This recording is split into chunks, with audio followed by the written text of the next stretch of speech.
भाजप आणि शिंदे गटात गृह खात्यावरून वाद. भाजप गृह खातं सोडायला तयार नसल्याची सूत्रांची माहिती. शहांसोबतच्या बैठकीत गृह खात्यावर चर्चा होण्याची शक्यता.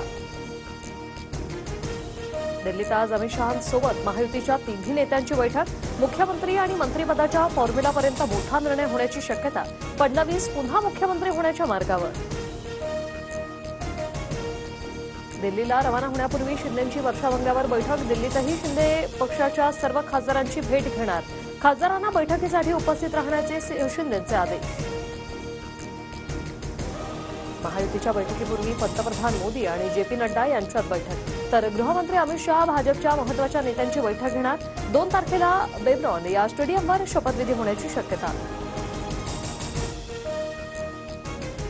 दिल्लीत अजित पवारांच्या राष्ट्रवादीची प्रफुल्ल पटेलांच्या घरी खलबतं. अजित पवार, प्रफुल्ल पटेल, सुनील तटकरेंमध्ये चर्चा. फडणवीस मुख्यमंत्री झाले तरी स्वागतच असेल, मात्र भाजपने फक्त पक्षाचा नाही तर राज्याचा विकास करावा, राऊतांचा खोचक सल्ला. तर बहुमत असतानाही मुख्यमंत्री पद लटकून ठेवल्याची ही टीका. ठाकरे गटाचे आमदार मिलिंद नार्वेकरांकडून पोलीस महासंचालक रश्मी शुक्लांचं अभिनंदन. महाविकास आघाडीच्या शुक्लांच्या नियुक्तीला विरोध असतानाही नार्वेकरांनी शुभेच्छा दिल्याने भुवया उंचावल्या. लिहून ठेवा, उद्धव ठाकरे एक दिवस देश सोडून जातील. बाळासाहेबांशी केलेल्या बेईमानीचं प्रायश्चित्त त्यांना भोगावंच लागेल. रामदास कदमांचा हल्लाबोल. ईव्हीएमच्या मुद्द्यावर मनसे मवियाला साथ देणार नाही, स्वतंत्र लढाई लढणार. पुण्यातील चिंतन बैठकीत राज ठाकरेंची ठोस भूमिका. संध्याकाळी 76 लाख मतदान कसं वाढलं? निवडणूक आयोगाला नाना पटोलेंचा सवाल. मतदान कुठे वाढलं याचे फोटो दाखवण्याची मागणी.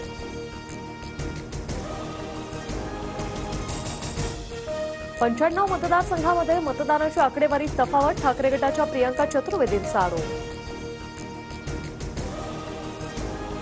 अशा निवडणुका झाल्यास भाजपशिवाय कोणी सत्तेत येऊ शकत नाही. ईव्हीएम विरोधी भूमिकेवर जितेंद्र आव्हाड ठाम. तर आव्हाडांनी आमदारकीचा राजीनामा द्यावा. कळवा मुंब्रात काय निकाल लागतोय बघू, आनंद परांजपेंचं आव्हान. चांदिवलीत काँग्रेसचे पराभूत उमेदवार नसीम खान यांच्याकडून फेरमतमोजणीची मागणी. फेरमतमोजणीसाठी नसीम खान यांनी मोजले 10 लाख रुपये. माझ्या पराभवाचं श्रेय राणा दाम्पत्याने घेऊ नये. मला पराभूत करण्याची राणा दाम्पत्याची अवकात नाही. बच्चू कडूंचा हल्लाबोल.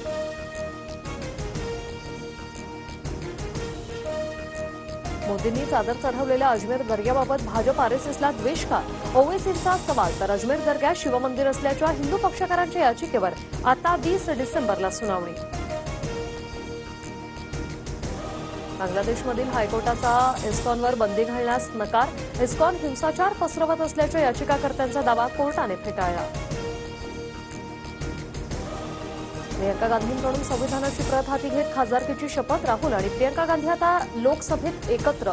तर नांदेडचे खासदार रवींद्र चव्हाण यांनीही घेतली शपथ. शेअर बाजारात मोठी घसरण. सेन्सेक्स 1190 अंकांनी खाली. तर निफ्टी 24,000पेक्षा खाली. गुंतवणूकदारांना मोठा फटका.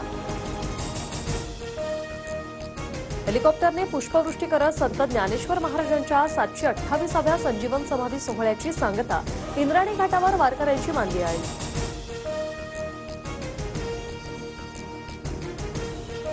कॅनबेरातील संसद भवनात ऑस्ट्रेलियाचे पंतप्रधान आणि टीम इंडियाची भेट. भारत आणि ऑस्ट्रेलियामध्ये 6 डिसेंबरपासून दुसरा कसोटी सामना.